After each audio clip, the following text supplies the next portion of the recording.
Without certain exceptions. समझो Covid में restriction allowed किया था, वो पैकेज दिया था आत्मनिर्भर भारत के अंदर। तो एनपीए अगर देखिए हमारा, मैं बताना चाहता हूँ अपना माननीय मंत्री जी, सभी बैंकिंग का एनपीओ 11.8% तक है। अभी ओवरऑल मैं सिर्फ एसबीआई की बात नहीं करूंगा, सभी बैंक क्षेत्र का एनपीए 5.6 के पास, इतना कम है। तो मैं बताना चाहता हूं कि सब बैंक प्रॉफिट में है। पहले ऐसा था कि सब घोटाले पे घोटाला बैंक पे चलता था, अभी एक भी बैंक घोटाला नहीं है 2014 के बाद। जो कुछ है तो पहले वाला ऊपर अभी हो रहा है, क्योंकि बिल बुक डिफॉल्टर्स क्या, ये सब इसमें डिस्कशन नहीं करना चाहता मैं, लेकिन मैं इतना ही बताना चाहता हूं कि financial sector is doing very well. हमारी इकोनॉमी आज देश की 5वीं नंबर की इकोनॉमी हो गई है। हमें उसको तीसरा नंबर लाना है 2-4-5 साल में, उसके साथ $5 ट्रिलियन इकोनॉमी बनाना है। तो ये सब करने के लिए, जैसे आपने बोले, जब तक मनी सर्कुलेशन में आता नहीं, पर्टिकुलरली ग्रामीण इलाके में, तब तक ग्रामीण लोगों की इकोनॉमी बढ़ती रहे। तो बैंक वाले पैसे दे रहे हैं, इसका मतलब ऐसा नहीं तो कस्टमर ने भी बैंक को पैसा वापस करना, दोनों चीज होना जरूरी है। ये दोनों हो तो ये चलेगा। समझो मैं एक कथा, मेरा बिजनेस चल रहा है, मेरे पास पैसे नहीं है, अगर पैसे नहीं है तो बैंक को एक पार्टनर समझ लो, 2-4-5% का पार्टनर। जो पार्टनर पैसे दे रहा है तो उसका पैसा वापस करना है। ये एक चीज महत्वपूर्ण है। और दूसरी महत्वपूर्ण चीज जो बैंक के बारे में बताना चाहता हूं, जिस चीज के लिए मैंने पैसे लिए, समझो मैं घर बनाने के लिए पैसे लिया और मैं गाड़ी लेके घूम रहा हूं, ऐसा कैसे चलेगा? वो नहीं होना चाहिए। तो इसलिए थोड़ा बैंक अधिकारी ने जाके देखना चाहिए। समझो घर बनाने के प्लेन लेवल तक देने का है, समझो 10 लाख दे दिया, तो वो न देखते हुए अगर पैसा दे दिया तो फिर प्रॉब्लम हो सकता है। तो सभी जन, बैंक अधिकारी, उसके साथ कस्टमर, दोनों ने भी अभी समझकर काम करना है। अगर ये समझकर काम हो गया तो एक क्षेत्र हमारा बड़ा हो सकता है, और ये अगर बड़ा क्षेत्र हो गया तो हमारी इकोनॉमी बढ़ सकती है। और इकोनॉमी जैसा प्रधानमंत्री जी के नेतृत्व में हमें नया भारत को बनाना है। नया भारत जो एजुकेटेड भारत हो, नया भारत जिसमें हर एक को रहने के लिए घर हो, नया भारत जो डिफेंस के बारे में सेल्फ इंडिपेंडेंट हो, किसके ऊपर डिपेंडेंट रहने की जरूरत नहीं है डिफेंस के बारे में।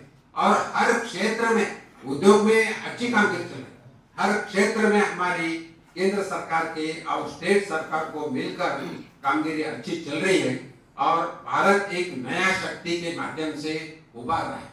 आजकल आपको पता है कि इन्फ्लेशन बहुत सारे पेपर में चल रहा था, लेकिन इन्फ्लेशन भारत का चाइना और अमेरिका से भी कम है।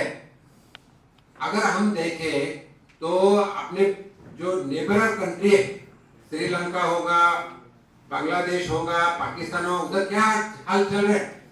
आज गेहूं का आटा 200-250 रुपए किलो मिल रहा है, वो भी नहीं मिल रहा। लेकिन we are having very good position as far as the economy is concern, and it is because of all citizens who are following the rules. Citizens है, अधिकारी, तो दोनों को मिलजुल के काम करना है, और मिलजुल के काम करे तो बहुत ही अच्छा काम हो सकता है। मैं पर्टिकुलरली अरुणाचल प्रदेश में बताना चाहता हूं कि जो सीडी रेशो के बारे में बात हो गई है, पीएम स्वनिधि योजना जो महानगर पालिका होंगी या नगर पालिका होंगी, वहां भी जो गरीब लोग हैं उनको 10,000 रुपए देना है, उसके बारे में हम सोच रहे हैं। जनधन योजना की बात हो गई है। एक बार प्रधान इनका हमारा गार्डन मंत्री जी का है, तो मैडम आप देख लीजिए, आप तो कर तो बोले, जो 3 डिस्ट्रिक्ट आसाम में जो कनेक्टेड है वो नहीं होना चाहिए, वो तो आपके हाथ में, आप कर दीजिए।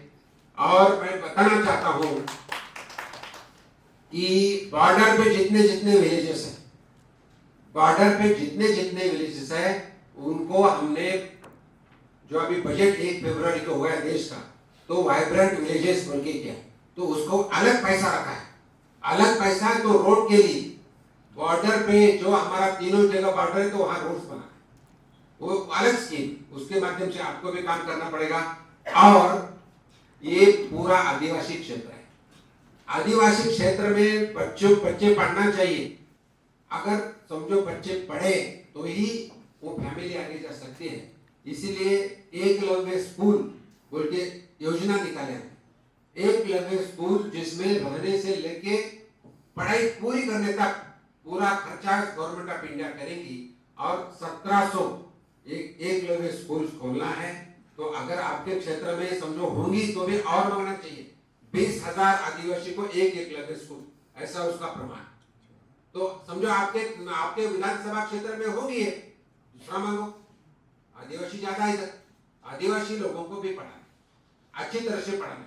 तो अलग अलग स्कीम्स के माध्यम से, अलग अलग प्रयास के माध्यम से हमें इस क्षेत्र को, पर्टिकुलरली अरुणाचल प्रदेश को आगे लेके जाना है। मेरा इंप्रेशन अरुणाचल प्रदेश के बारे में बहुत अलग था, लेकिन मैं देखने के बाद पता चला ये बहुत अच्छा प्रदेश है। क्योंकि मैं सब जगह एक्सेप्ट नागालैंड सभी स्टेट में जाके आया था, लेकिन सभी से मुझे जो अच्छा अगर लगा तो अरुणाचल प्रदेश था। और इनके लोगों ने जो मुझे प्यार दिया, जिस तरह से काम करते हैं, अभी कुछ लोग चीज आपकी तरफ से सीखनी जैसे चारों एमएलए ने मिलके सेल्फ हेल्प ग्रुप को 2 चीज कर दी। वो हमारे पास भी नहीं हुई है। हमारे महाराष्ट्र जो प्रगतिशील राष्ट्र उधर नहीं है ऐसा, तो मैं करूंगा जाके। आपका तो जो अच्छी चीजें अच्छी बोलना ही पड़ेगा ना। और ये इसके माध्यम से मैं आपको बताना चाहता हूँ, कल मैं मीटिंग में बताया कि नाबार्ड के माध्यम से हम पैसा दे सकते हैं। ये सेल्फ हेल्प ग्रुप को 15 लाख रुपए अनुदान दे सकते हैं। तो इसके लिए भी आप नाबार्ड के जो अधिकारी कल रात को हमारे साथ थे, कल दिन भर मीटिंग थी, उनके साथ मिलो, वो स्कीम समझो। इसको समझो हॉल बना के दिया, लेकिन और उनको पैसा चाहिए तो समझो फर्नीचर बनाना है, अनुदान मिल सकता है। तो ये भी स्कीम चालू करो। तो government of India is planning number of things. सिर्फ हमें समझ के लेना है और समझ के लेके हमारे एरिया में वो स्कीम लाके लोगों को मदद करना है। मुझे पूरा भरोसा है कि आज भारत देश को युवा देश कहलाते हैं, क्योंकि इस भारत देश में 65% population is below 30 years age. और युवा, आजकल के युवा पढ़े वाले युवा है, आजकल के युवा नया सोच के युवा है, आजकल के युवा जनरेशन अडॉप्ट करता है, नया चीज अडॉप्ट करता है।